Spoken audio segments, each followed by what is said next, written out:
आप देख रहे हैं सबसे पहला जलालुद्दीन, ये सब इंस्पेक्टर, ये पूर्व दरोगा रहे, रिटायर्ड दरोगा, ये अतहर परवेज, इन सब ने मिलकर एक डॉक्यूमेंट तैयार किया 2047, अब से 25 साल बाद, जब हिंदुस्तान आजादी का शताब्दी मना रहा होगा। आजादी की शताब्दी यानी 1947 में हम आजाद हुए, तो 2047 की तस्वीर दिखाई।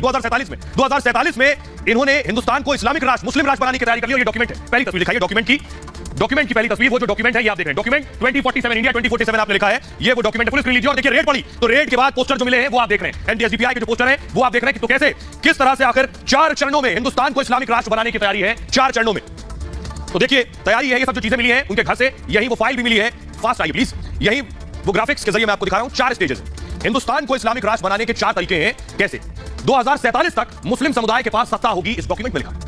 जीत के लिए बहुसंख्यक होने की जरूरत नहीं है, यानी हिंदुस्तान में बहुसंख्यक हो इसकी जरूरत नहीं है, सिर्फ 10% 10% मुस्लिमों को साथ लाने की जरूरत है, ये इसका हिस्सा है। 10% मुस्लिम बहुसंख्यकों को घुटने के बल ला देंगे, ये इसमें लिखा हुआ है। 4 चरणों में इस्लामिक शासन का पूरा सपना हो जाएगा। 4 चरणों में देखिए, अब एक चरण दिखा रहा हूं। पहला चरण क्या? पहला चरण यह है कि पहले पीएफआई के झंडे के नीचे मुस्लिमों को एकजुट करेंगे, उसके बाद मुस्लिमों को हथियार चलाने का प्रशिक्षण देना होगा। फिर दूसरा चरण आ जाएगा, ये 2 फेज हो गए, मुसलमानों को हथियार चलाने का प्रशिक्षण दे लिया, ट्रेंड हो गए। अब क्या होना है? हिंसा का सीमित इस्तेमाल किया जाएगा दूसरे चरण में, हिंसा के जरिए बहुसंख्यकों को आतंकित कर दिया जाएगा। उसके बाद अच्छे सिपाही को बम चलाने की भी ट्रेनिंग दी जाएगी। इरादे को छिपाने के लिए राष्ट्रीय ध्वज का इस्तेमाल करें। समझिए अब कहां-कहां अचानक राष्ट्रीय ध्वज निकल आते हैं, यहां से भी आपको कनेक्ट करना होगा। कार्यपालिका और न्यायपालिका में घुसपैठ करना होगा, ये दूसरे चरण में। ज्यादा से ज्यादा जानकारी जुटानी होगी, ये भी इसमें लिखा है। अब शुरू होगा तीसरा चरण। इस तीसरे चरण में क्या है? एससी, एसटी और ओबीसी से गठजोड़ करना होगा। उसके अलावा आरएसएस और पिछड़े वर्ग में दरार पैदा करनी होगी, यानी आरएसएस पिछड़े वर्ग से दूर हो जाए। आरएसएस को स्वर्ण जातियों के पक्षधर के तौर पर दिखाए, जैसे अभी दिखाने की कोशिश होती है बहुत से लोगों के जरिए कि आरएसएस जो संगठन है ये केवल सवर्णों का संगठन है, उच्च जाति का संगठन है, ऊपरी अगली जातियों के साथ खड़ा होता है। उसके बाद तीसरे चरण में सेक्युलर पार्टियों को भी बदनाम करना होगा, ये भी शामिल। मुस्लिमों और एससी, एसटी, ओबीसी की अपनी एक पार्टी बनानी होगी तीसरे चरण में। इसी चरण में हथियारों का स्टॉक भी बढ़ाना है, इसी चरण में शुमार। अब आया सबसे आखिरी इंपॉर्टेंट चौथा चरण, इसमें है पीएफआई की अहमियत बढ़ानी होगी। कैसे? पॉपुलर फ्रंट ऑफ इंडिया की इंपॉर्टेंस बढ़ाई जाए, पीएफआई को मुस्लिमों का निर्विवाद संगठन बनाना होगा, यानी सबसे ज्यादा एक्सेप्टेबिलिटी पीएफआई की हो। अन्य इस्लामिक संगठन किनारे किए जाएंगे। 50% एससी, एसटी, ओबीसी का भी विश्वास हासिल करेंगे, और उसके बाद तब राष्ट्रीय स्तर पर सत्ता हासिल करना आसान होगा, यानी मकसद सत्ता हासिल करना। सत्ता के बाद सरकारी तंत्र में अपने लोगों को भेजना होगा, यह शामिल है। ये 4 चरण हो गए। अब इसके बाद आगे क्या होगा ये आपको बताऊंगा, लेकिन उससे पहले ऐसा करते हैं, लेकिन उससे पहले कैसे पूरी साजिश बेनकाब हो गई, आइए मैं आपको दिखाऊं। पीएफआई की साजिश का हिस्सा ये देखिए, पीएफआई के जो झंडे, इस तरह के झंडे बरामद हुए हैं। पीएफआई के रेड में झंडे आप देख रहे हैं, पुलिस ने रेड की तो बहुत सी सामग्री मिली है, बाकायदा कंप्यूटर मौजूद था, आप देख रहे हैं, और ये झंडे छपवा कर रखे गए थे पीएफआई के। अगली तस्वीर दिखाइए जरा, ये आप देख रहे हैं, और ये देखिए पुलिस स्क्रीन लीजिए, इनमें तस्वीरें देखिए। तीसरा सीतलवाड़ जेल में, मोहम्मद जुबैर जेल में, उन लोगों के पोस्टर छपवाए गए, उन लोगों की तस्वीरें रखी गई थी छपवाकर जो जेल में। क्यों जेल में है? तीसरा सीतलवाड़ जेल में है नरेंद्र मोदी के खिलाफ प्रोपेगेंडा में, मोहम्मद जुबैर जेल में है क्योंकि हिंदुओं की भावनाएं भड़काने में, और उसके साथ खड़ा कौन है? ये पीएफआई। आइए मैं आपको बताऊं इन 4 चरणों के बाद आगे की तैयारी क्या है, ये आपको बताता हूं। आइए 4 चरणों के बाद आगे की जो तैयारी है वो देखिए जरा, कैसे अब आगे क्या करना है। इन्हें बाहर की इस्लामिक ताकतों से मदद ली जाएगी, यानी अब 4 चरण पूरे हो गए। सत्ता में अपने लोग हैं और एडमिनिस्ट्रेशन में अपने लोग हैं, अब बाहर के मुल्कों से मदद ली जाएगी। इस्लामिक सिद्धांतों पर नया संविधान लेकर आया जाएगा, सभी विरोधी ठिकाने लगा दिए जाएंगे, युवाओं में कट्टरपंथ को बढ़ावा दिया जाएगा, और हर घर में पीएफआई की पहुंच बढ़ाई जाएगी। हर घर से एक व्यक्ति की पीएफआई में भर्ती की जाएगी। स्वस्थ लोग स्वस्थ राष्ट्र अभियान की आड़ में हम काम करेंगे। मुस्लिम बहुल इलाकों में जमीनों का अधिग्रहण किया जाएगा, और संघ परिवार के खिलाफ कदम उठाए जाएंगे। संघ के नेताओं के खिलाफ सूचना जुटाई जाएगी, और दूसरे इस्लामिक देशों की भी मदद ली जाएगी। तुर्की के साथ मैत्रीपूर्ण संबंध विकसित किए गए हैं, और अन्य इस्लामिक देशों के साथ दोस्ती बढ़ाई जाएगी। ये सारी चीजें इस दस्तावेज में शामिल है।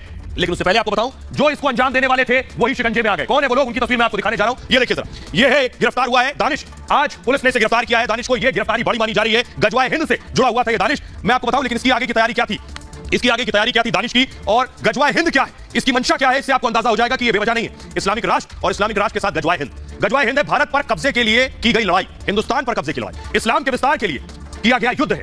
गली गली में इस्लाम का परचम लहराना इसका मकसद है, और गजवाए हिंद कट्टरपंथियों का दरअसल पुराना ख्वाब रहा है। अब जरा सुनिए एसएसपी मानवजीत सिंह क्या कह रहे हैं दानिश की गिरफ्तारी के बाद। जो गिरफ्तार अभियुक्त है उसका नाम है मरगूब अहमद दानिश, पुकारू नाम ताहिर है, पिता का नाम सैफुद्दीन। ये मुनीर कॉलोनी फुलवारी शरीफ का रहने वाला है। मूल रूप से ये लोग चंदौती थाना गया के रहने वाले हैं, लेकिन काफ़ी देर से फुलवारी शरीफ थाना में बसे हुए हैं। वर्ष 2006 से लेकर 2020 तक जो गिरफ्तार अभियुक्त है ये दुबई में यूनाइटेड अरब अमीरात में काम करता था, और 2020 के बाद ये लॉकडाउन के बाद यहीं पे फुलवारी शरीफ में परमानेंटली वापस आया। आइए अब आपको बताता हूं, ये मैं ऐसे ही नहीं कह रहा हूं, एक चैट मैं आपको दिखाने जा रहा हूं। वो चैट आपको सोचने पर मजबूर कर देगी कि ये लोग क्या साजिश रच रहे थे। देखिए सर, ये आपके सामने आ गया है मोबाइल में जो चैट किया गया उसके बगल में मैं आपको स्क्रीनशॉट भी दिखा रहा हूं। स्क्रीनशॉट को ध्यान से देखिए, क्या लिखा है? इसमें क्या लिखा है ये भी मैं आपको बाद में दिखाऊंगा, पहले अंदर की चीज दिखाऊं। लिखा है गिरफ्तारी के बाद दानिश के मोबाइल की बाकायदा जांच हुई, जिसको पकड़ा गया है। दानिश 2 व्हाट्सएप ग्रुप के साथ जुड़ा हुआ था। दानिश गजवाए हिंद ग्रुप से जुड़ा हुआ था। इसके साथ ही गजवाए हिंद एक कट्टरपंथी ग्रुप है। इस व्हाट्सएप ग्रुप में 181 सदस्य हैं। यह ग्रुप पाकिस्तान के नंबर से चल रहा था बाकायदा। दानिश भी पाकिस्तानी ग्रुप का एडमिन था, यानी ग्रुप इसने क्रिएट किया। सदस्य भारत, पाकिस्तान, यमन और इस्लामिक देशों से जुड़े हुए थे। ग्रुप में भारत विरोधी वीडियो शेयर किए जाते थे बाकायदा। कश्मीर में आतंकवाद के समर्थन में बाकायदा पोस्ट किए जाते थे। जनवरी में बने दूसरे व्हाट्सएप ग्रुप में 10 सदस्य थे। इसमें 8 सदस्य बांग्लादेशी और एक पाकिस्तानी भी था। दोनों ग्रुप के प्रोफाइल पिक्चर भी एक ही थे। तस्वीर में भारत के नक्शे पर पाक का झंडा भी था। ग्रुप का स्लोगन डायरेक्ट जिहाद था। सोचिए, ग्रुप का स्लोगन था जिहाद। पुलिस अब विदेशी फंडिंग की जांच करेगी बाकायदा इस पूरे मामले में। अब जरा पुलिस को सुनिए, उसके बाद वो पूरा व्हाट्सएप चैट मैं आपको दिखाऊंगा। सुनिए जरा पुलिस। ये ग्रुप 2023 में डायरेक्ट जिहाद नाम का एक स्लोगन देके रखा हुआ था और इसके जो ग्रुप आइकॉन्स थे दोनों ग्रुप में, उसमें हिंदुस्तान का नक्शा था जिसके ऊपर पाकिस्तान के फ्लैग को चिपकाया गया था। ये बहुत ही कट्टरपंथी ग्रुप है और ये बिल्कुल ही ब्रेन वॉश्ड कैडर है गजवाए हिंद का, और एक आइडियोलॉग है और अपनी विचारधारा से, जो कि एंटी नेशनल देश विरोधी विचारधारा है, उससे अधिक से अधिक युवाओं को जोड़ने में प्रयासरत था। ये एक स्लीपर सेल माना जा रहा है और जो बाकी सदस्य हैं उनका सत्यापन करके उनकी भी गिरफ्तारी की कार्रवाई की जाएगी।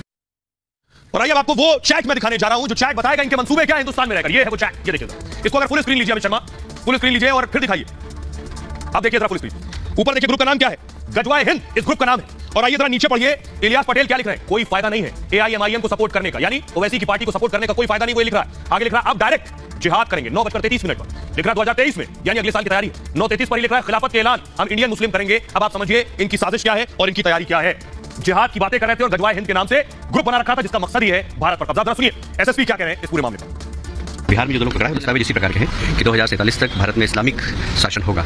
इस उद्देश्य को लेकर वो लोग काम कर रहे हैं और ये बहुत ही अलार्मिंग है। मैं सोचता हूँ सरकार इसके ऊपर कार्रवाई करे, पर समाज को भी समझने की आवश्यकता है। यहाँ की पीएफआई लगातार देश को तोड़ने की बात करती है। मुझे नहीं लगता कि बिहार में पीएफआई और इस्लामिक टेररिज्म का कोई माहौल है।